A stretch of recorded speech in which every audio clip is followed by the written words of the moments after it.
come to Prime Minister's questions. Imran Hussain. Number one, Mr. Speaker. Prime Minister. Thank you, Mr. Speaker. This week we progressed our Borders Bill to deliver counter-terrorism-style powers to bring vile criminal smuggling gangs to justice.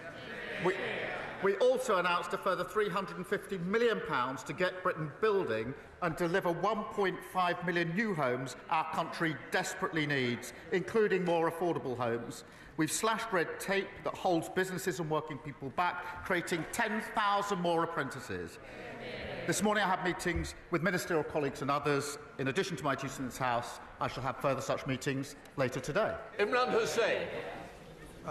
Thank you, Mr. Speaker.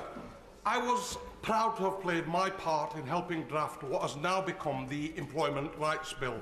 A new poll shows 3/4 of the British public back the stronger rights for workers in the bill, including better sick pay. Yet that lot over there, the Tories and Reform, disgracefully voted against it. In fact, the leader of the opposition doesn't even believe in maternity pay or the living wage. Mr. Speaker, our statutory sick pay is ranked one of the lowest in Europe. It needs to be brought in line with the living wage. So will the Prime Minister back my campaign to strengthen this bill further so sick pay is at the level that finally stops punishing workers for being sick? Mr. Speaker, our plan for change delivers the biggest upgrade in workers' rights in a generation through our Employment Rights Bill, ending exploitative zero-hour contracts, ending the scandal of fire and rehire, extending statutory sick pay to 1.3 million employees. Of course, that's on top of the pay rise for 3 million of the lowest paid. I would have thought the Leader of the Opposition might actually sort of support day one protection employment rights, given where she's going, but she thinks maternity leave The problem is in this excessive. Prime Minister's Our plan question is and pro-worker the problem and with Kemi pro-growth. Badenoch is this is probably the worst she's ever been. Are you going to change the law, she's going to say. Listen to it. This was a really bad performance by Kemi Badenoch. She was reading her script, and when Keir Starmer answered yes to a question she asked, which she wasn't expecting, she had nowhere else to go. Her whole line of attack was about a Gazan family that had used a loophole, a legal loophole, to settle in the UK, a loophole which was provided by the right to settle for Ukrainians. So she points out hundreds of thousands of Ukrainians have come here rightly through this secure route, and that's good because they're fleeing war, and 6 people come from Gaza, and that's bad because they're fleeing war. And her ethical position here is questionable, but her political savvy is non-existent. So she says that this is using a law in the wrongly intended way, and Starmer says yes, he's going to fix it. And I mean, quite apart from the ethical issue, laws are made in Parliament and then tested in the courts. And if the courts find that there's a hole in the system, then it's up to Parliament to redraft the law, to amend the law so that hole is removed, if they think the hole is wrong. She's laid out the errors. Why did you allow it? Well, this was a Conservative law, a Conservative error. Did you approve it? Do you oppose it? Yes, we oppose it, said Starmer. I'm going to ask you again, says Badenoch. This is madness. And then, of course, you know, she says, why wasn't I informed? And he says, well, you were invited to attend the briefing on Chagos Islands. You were invited to attend the briefing about the Southport killer, and she declined to attend either. What does she do all day is really the question.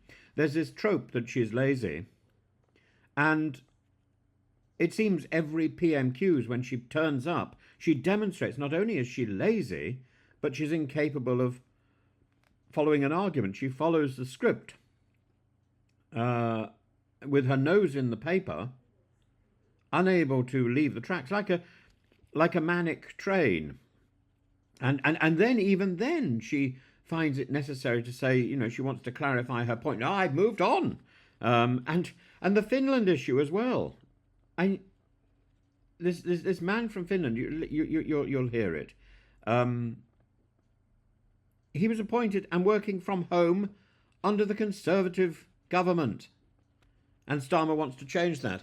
And Badenoch is saying, he's working from home, he's not doing his job. Well, that was under the Conservatives. Starmer's changing it. This was such a pointless exercise by Badenoch. I don't know why she is still in place. I don't know why she's still there, because she is monumentally useless.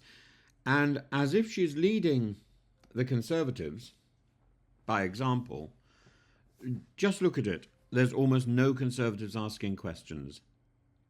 They've given up. They have no leadership. They have no direction. They have no purpose. The only thing they can do now is wait for an alliance with Reform. And that would be a disaster.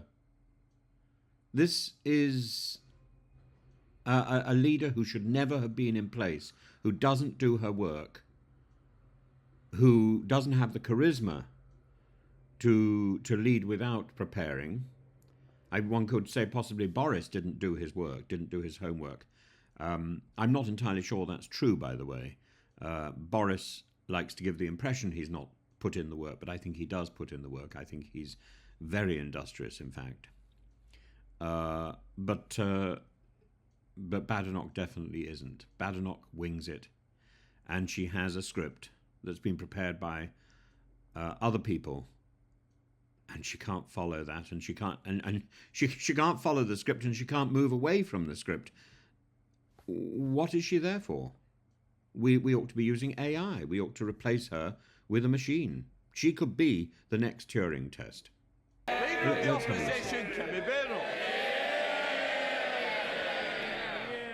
Mr. Speaker, the Conservative government established the Ukraine Family Scheme, and in total, over 200,000 Ukrainians, mostly women, children and the elderly, have found sanctuary in the UK from Putin's war.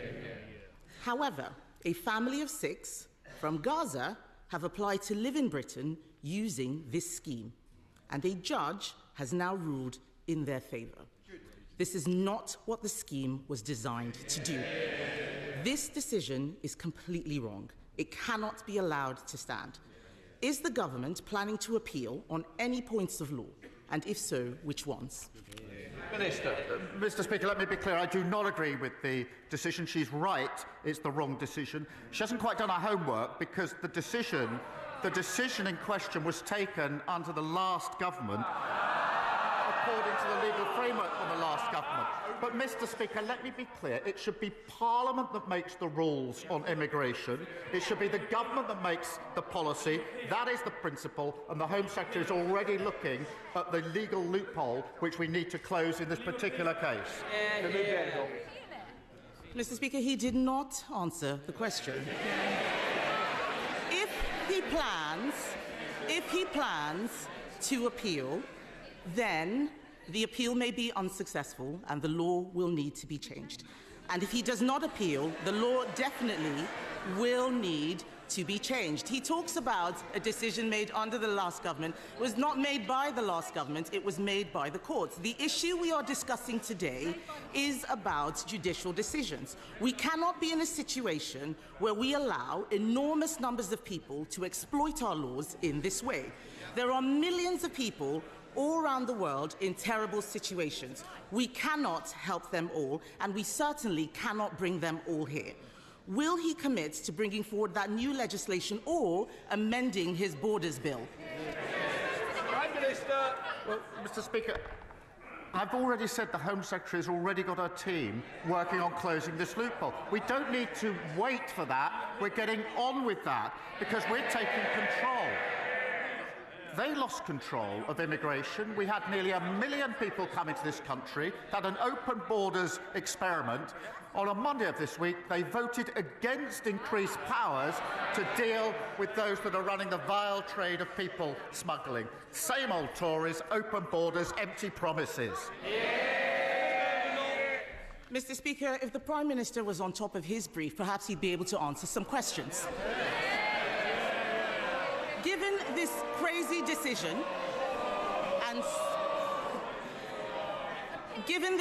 decision and so many others, new legislation is needed to clarify the right to a family life in Article 8. I'm not talking about what he just said. I know Labour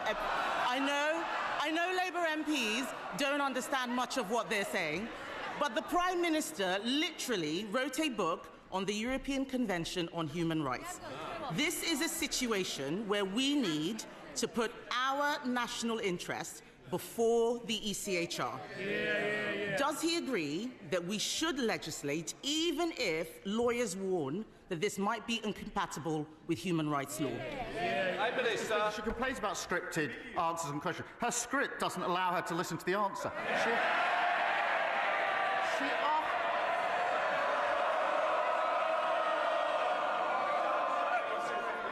Prime Minister.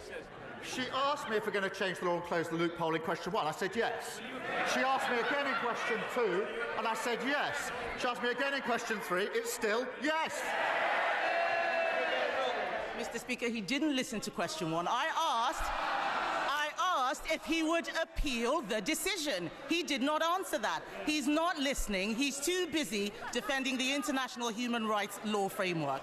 Mr. Speaker, this case has arisen because a Palestinian came to the UK from Gaza in 2007. He is now a British citizen. This is precisely why we need to break the conveyor belt from arriving in the UK to acquiring indefinite leave to remain and then a British passport, and now a right to bring 6 family members here as well. Just last week, the Prime Minister bizarrely claimed that a British passport was not a pull factor for those coming to the UK. Will he now support our plans to toughen the process on indefinite leave to remain and make getting a British passport a privilege, not a right? Prime Minister. Speaker, they presided over record high levels of immigration. It reached nearly 1 million.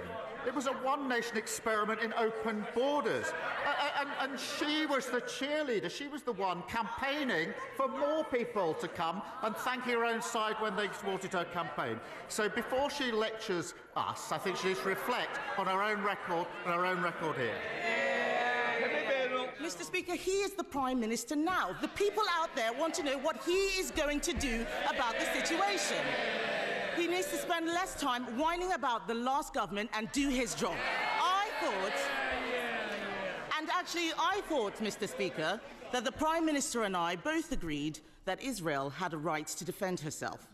Yet the judge in this case noted that the family were facing a humanitarian crisis, and I quote, as a consequence of the Israeli government's indiscriminate attempts to eliminate Hamas, and government lawyers accepted this. Is the Prime Minister allowing lawyers to change the position on Israel? And was this because of advice from the Attorney General? And if not, why on earth did government lawyers accept the argument that Israeli actions were indiscriminate? Prime Minister. They put the complete opposite argument. She talks about on top of her brief. She has no idea what she's talking about. I'll tell her again. We need to change the law. That's why the Home Secretary is already closing the gap. I know the script doesn't allow any adaptation, but this is getting tedious. Mr. Speaker, the Prime Minister has not read the judgment. I suggest that he does. There are very serious questions now. Being asked about the Attorney General, the Prime Minister's personal friend and donor. Even Labour ministers are concerned. One Labour peer, Lord Glassman, has called him the absolute archetype of an arrogant progressive fool. If we are serious about protecting our borders, we need to make sure we appoint people who believe in our country and everything we stand for. It is not clear the Attorney General does. the government is now recruiting a new Chief Inspector of Borders who lives in Finland and wants to work from home. This is not serious. Why should the British public put up with this? Prime Minister. The individual in question was appointed in 2019 by the last government to a senior position. He then worked for 5 years from Finland. We've changed that, and he's now going to be working from the United Kingdom full-time. Finland under them. And she talks about the Attorney-General. She sat round the cabinet table with an attorney who was later sacked for breaching national security. Charlotte Littles. Thank you, Mr. Speaker. Long-standing traders in the CPS Centre in Colchester were devastated to receive eviction notices, giving them just 28 days to vacate, entirely out of the blue and under spurious pretexts by the new owner, shell company Shivat Hananim Capital. So far, the owner and their legal representatives have failed to hear tenants' concerns and mine and to negotiate a way forward. So does the Prime Minister share my concerns at this situation, and will he set out our plans to protect independent businesses which are at the heart of our high street and communities? Prime Minister. Well, thank her for raising this, which is obviously of real concern to businesses in her constituency. We do, Mr. Speaker, expect landlords to meet their obligations to make buildings safe, and we support robust enforcement action from the regulators if they fail to do so. I will make sure that she gets a meeting with the Minister to discuss what steps can be taken in the particular case to support the businesses that her constituents rely on. Leader of the Liberal Democrats, Sir Ed Davey. Thank you, Mr. Speaker. 80 years ago this week, the Allies began a pincer movement against German forces between the Ruhr and the Rhine. British and Canadian troops attacked from the north, Americans from the south. British, Canadian and American soldiers fighting shoulder to defeat fascists. 80 years on, President Trump seems to have forgotten all this. His tariffs against steel and aluminium will hit Canada the hardest and will also hit jobs and the cost of living in our country. So in reminding President Trump who America's true and long-standing friends and allies really are, will the Prime Minister also prepare a plan for tariffs in return, starting with tariffs on American electric cars? Prime Minister. Mr. Speaker, he's right to reference our history in the 80-year anniversary. And of course, we were fighting alongside the Americans, and that is amongst the reasons we have a special relationship. British steel is an essential part of our heartlands, and we will not abandon our skilled workforce. And it needs a level-headed assessment of the implications, which is what we're going through at the moment. But we will always put our national interest first and steelworkers first. Sir Ed Davey.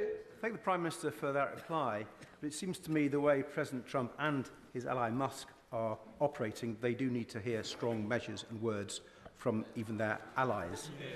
And moving on to Ukraine, Mr. Speaker, if Ukraine is forced to surrender its own sovereign territory to Russia, it will be the greatest betrayal of a European ally since Poland in 1945.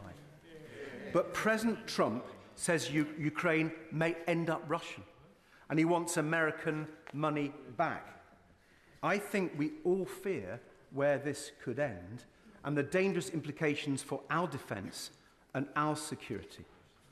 So can the Prime Minister reassure this House that he and other European leaders have given sufficient support to President Zelensky so that he can't be bullied by Trump and Putin into accepting a deal who will effectively hand victory to Russia? Prime Minister. As he knows, I met President Zelensky in Kyiv just a few weeks ago at my 8th meeting. The position since the outbreak of this conflict has been a united position across the House of supporting Ukraine, and I was able to reiterate my position, which is we must put Ukraine in the strongest possible position. That matters now just as much as it mattered at the beginning of this conflict, the strongest possible position, and I did discuss with him what more we can do, what more our allies can do to put Ukraine in the strongest possible position. Kim Leppert. Thank you, Mr. Speaker.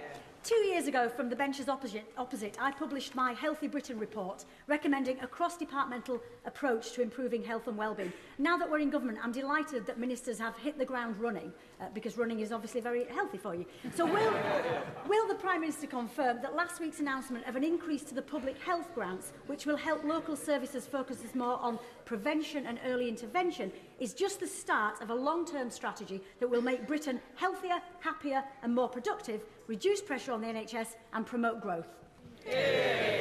Well, I thank her for highlighting the important role that local communities play in supporting healthy lifestyles. I'm delighted, Mr Speaker, we're providing almost £4 billion for the local health services that people rely on, and that's things like health visitors, stop smoking services and drug abuse treatments. I'll make sure that she meets the relevant minister to discuss. Saoirse Eastwood. Thank you, Mr Speaker. Prime Minister, I get it. Nobody wants to get into a trade war. But, you know, unlike Peter Mandelson, sometimes you've got to stand up for what you believe in. My friends here in the DUP have learnt nothing from their mistake of backing Brexit and think that tariffs are a laughing matter. No. But would you agree with me that actually we need to stand up for ourselves, we need to back our workers, we need to back our businesses, not just in Lagan Valley, but indeed across the UK? Yeah. Well, yes, of course. The US and the UK share a strong and balanced trading relationship. We invest hugely in each other's economies, and we will continue to work closely with President Trump to boost growth and to create jobs. And I reassure her we will always act in the best interests of businesses and working people across the whole of the United Kingdom, including, of course, Northern Ireland. Lynn Corgill. Thank you, Mr Speaker. I was baffled on Monday that, given the chance to support legislation backed by the National Crime Agency to crack down on criminal smuggler gangs and secure our borders, the parties opposite, the Conservatives and Reform, linked arms in the voting lobby to vote against it. The Conservatives spent 3 years and £700 million on their ludicrous Rwanda scheme and saw 4 volunteers returned. Does the Prime Minister agree with me? There is only one party that is serious about repairing our broken immigration system. Yes, Mr Speaker, and let me remind them what they voted against earlier this week in our Borders Bill. They voted against, that's Reform and the Tories, they voted against making it an offence to organise the buying, selling and transport of small boats, against making it an offence to endanger lives at sea, against and powers to arrest suspected people smugglers before the smuggling takes place. They voted against. They voted for open borders, both of them. Thank you, Mr Speaker. Last week, the Prime Minister gave yet another threadbare excuse for why he and his North London lawyer friends are giving away the Chagos Islands. Mr Speaker, this is his decision, and he must own it. More importantly, he can't tell us, the British taxpayer, how much this is going to cost. Is it £9 billion? Is it £18 billion? Is it £52 billion? The Times have called this botched deal insane. Members of his own cabinet reportedly think it's impossible to understand. And one of his own MPs think it's the worst thing the Labour Party have ever done. So could the Prime Minister tell us which word he thinks best describes this deal? Mr Speaker, I set out the position in relation to the Chagos Islands last week. I also offered the Leader of the Opposition a briefing on this, a high-level briefing. She still hasn't taken me up on that briefing. They're asking questions without wanting to know the facts. It's extraordinary. Mr Speaker, someone who wants to be Prime Minister does not want to know the facts, even when she's offered a high-level briefing. He'd be better informed if she took me up on the offer of a briefing. Thank you, Mr Speaker. The Prime Minister will, I'm sure, want to congratulate Newcastle United on reaching the League Cup final after professionals exit, but will you also, in what is National Apprentice Week, will you also congratulate the 600 apprentices learning trades from welding to quantity surveying as part of the Tyne Bridge restoration programme? And whilst I know he can't confirm bridging the funding gap left by the Tories, will he confirm that he is looking forward to seeing the Tyne Bridge restored in time for its 100th birthday in 2028? Well, look, I'm going to struggle to sound delighted with the results of that particular football match, but look, it will be a special day for Newcastle fans.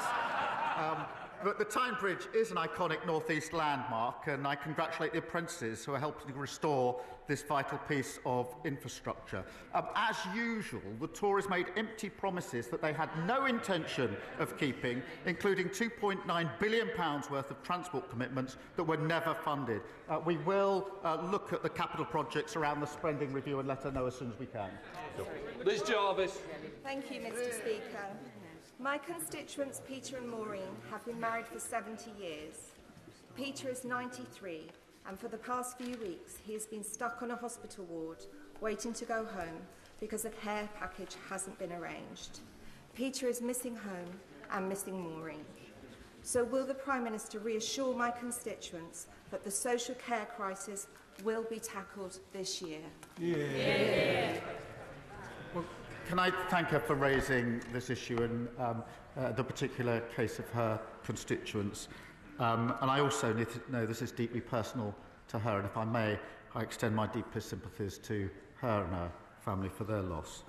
We have taken immediate action on social care, already delivered £3.7 billion of additional investment, working on the first ever fair pay agreement for the sector, and of course boosting the carers allowance. I invite her and everybody to work with the House on the longer term reform that we need. Thank you. Julie Mims.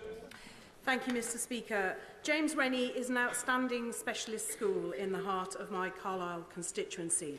Having converted every spare corner into classrooms, exceeded its published admissions numbers, and already having 43 applications known for this September, it is literally bursting at the seams. It cannot expand any further, and what is clearly needed is a new specialist school for North Cumbria. What assurances can the Prime Minister give my constituents that his government will put children before ideology and allow local authorities to tackle the shortage in SEN provision? Well, I thank her for raising this vital issue. It's not the first time it's come up. We are supporting mainstream schools to increase SEND expertise whilst also establishing dedicated SEN units. Because we need to make sure that special schools also can cater for those with the most complex needs. So we're working on this. It's come up time and again, but we are doing that vital initial steps. Anna Sabine. Thank you, Mr. Speaker. Dorothy House is an amazing hospice that supports terminally ill people in Frumeney, Somerset and their families, including my good friend Lisa. Next year, Dorothy House will be looking forward to celebrating 50 years of service, but they will also be facing an additional cost of £422,000 thanks to increases in employers' national insurance. Will the Prime Minister commit to meeting with me and representatives of the hospice sector to hear first-hand the impact of NICs and to work with them to find a solution? Prime Minister. Mr. Speaker, everyone deserves high quality and compassionate end-of-life care. The honourable member knows we inherited a £22 billion black hole in our public finances. That's why we took the difficult but right decisions to invest in our public services. I do recognise the pressure that hospices are facing, and that's why we invested £100 million into hospitals with an additional £26 million to support children and young people's hospices. And I will make sure she gets a meeting with the relevant minister. John Hodge. Thank you, Mr. Speaker. A significant part of the dreadful legacy left by the previous Conservative government is a chronic underfunding of transport infrastructure, especially in the North East, as we've just heard from my honourable friend.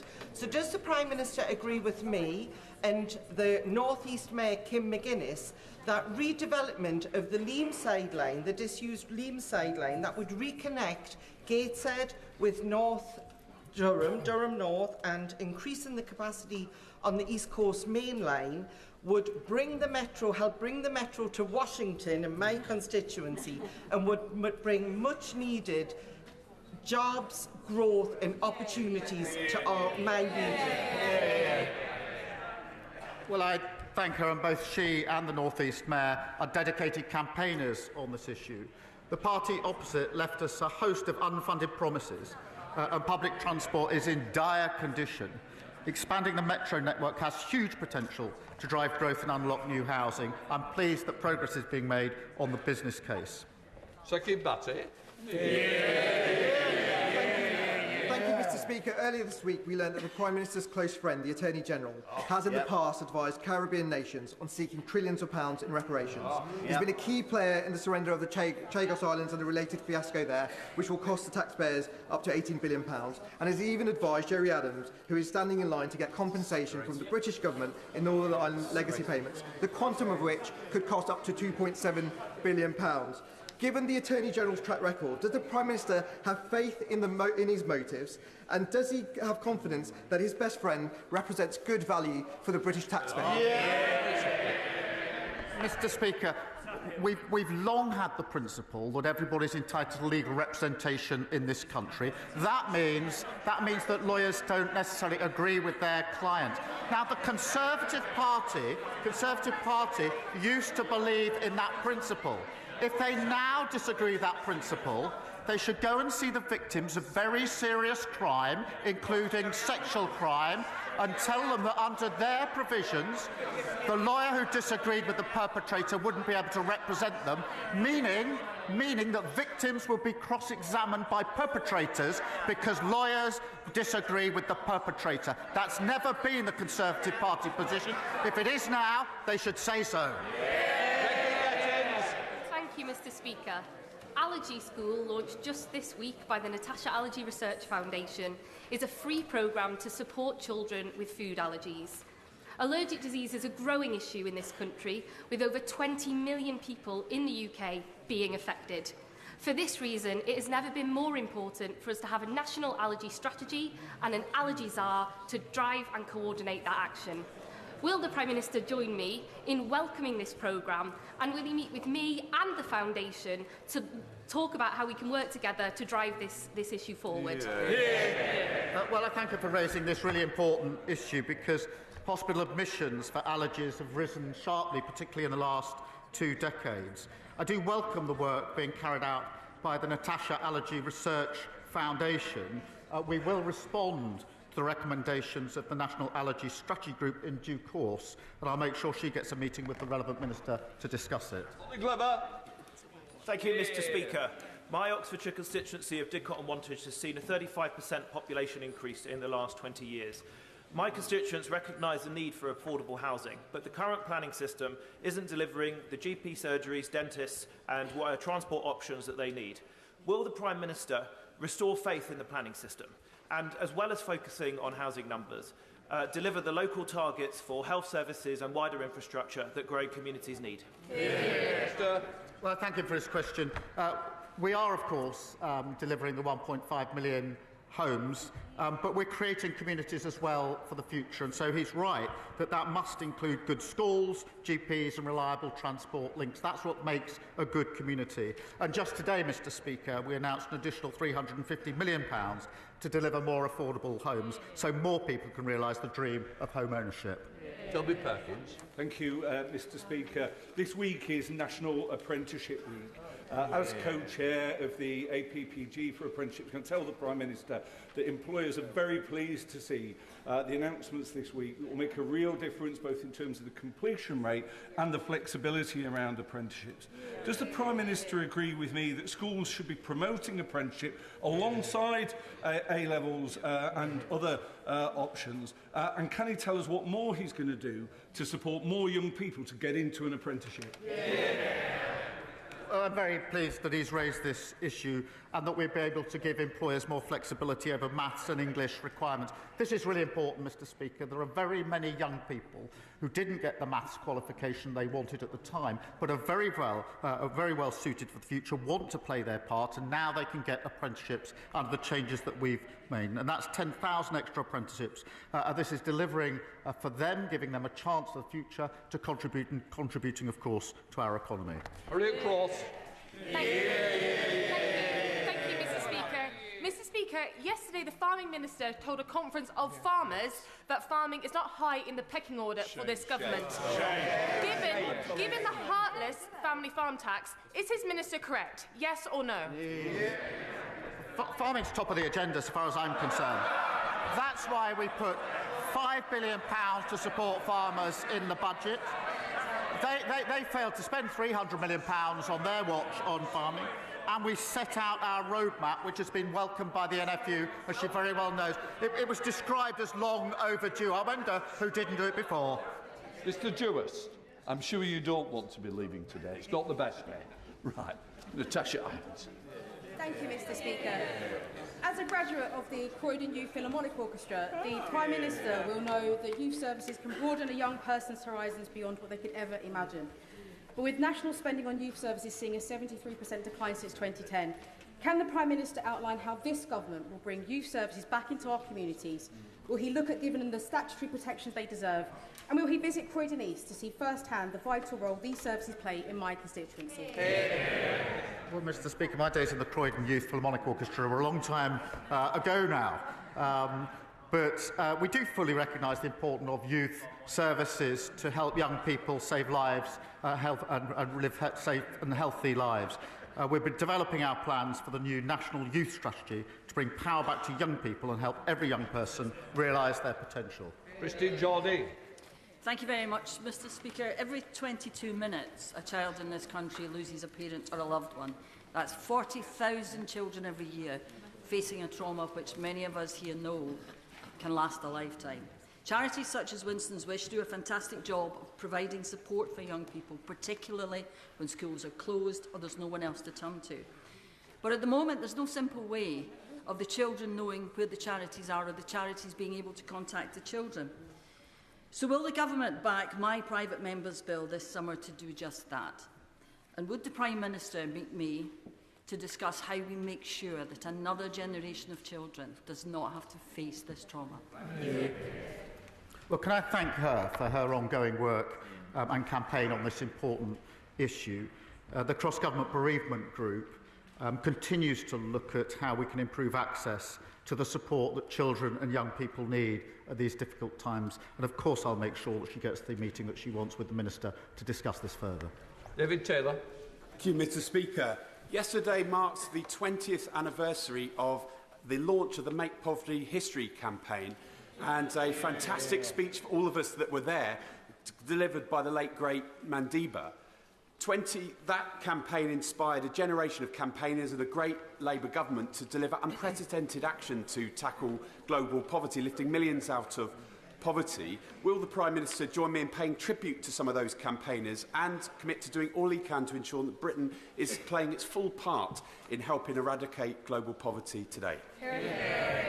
It's a really important issue. We do pay tribute, and of course we continue to play our full part. Alex Blower. Thank you, Mr. Speaker. Basingstoke Hospital, used by half of my constituency of North East Hampshire, has had its rebuild delayed by 15 years, despite no ministerial visit to see the worsening conditions there. The cost of maintaining the hospital for those 15 years is estimated to be almost as much as the rebuild itself. So can the Prime Minister explain the logic of making taxpayers pay twice? Mr. Speaker, her constituents are right to be frustrated about the empty, unfunded promises that were left behind by the Conservatives, a point made by her and, of course, by the Labour MP for Basingstoke. Under the previous government's plan, a new hospital in Basingstoke would simply not have been delivered because it was unfunded. It was a promise without anything behind it.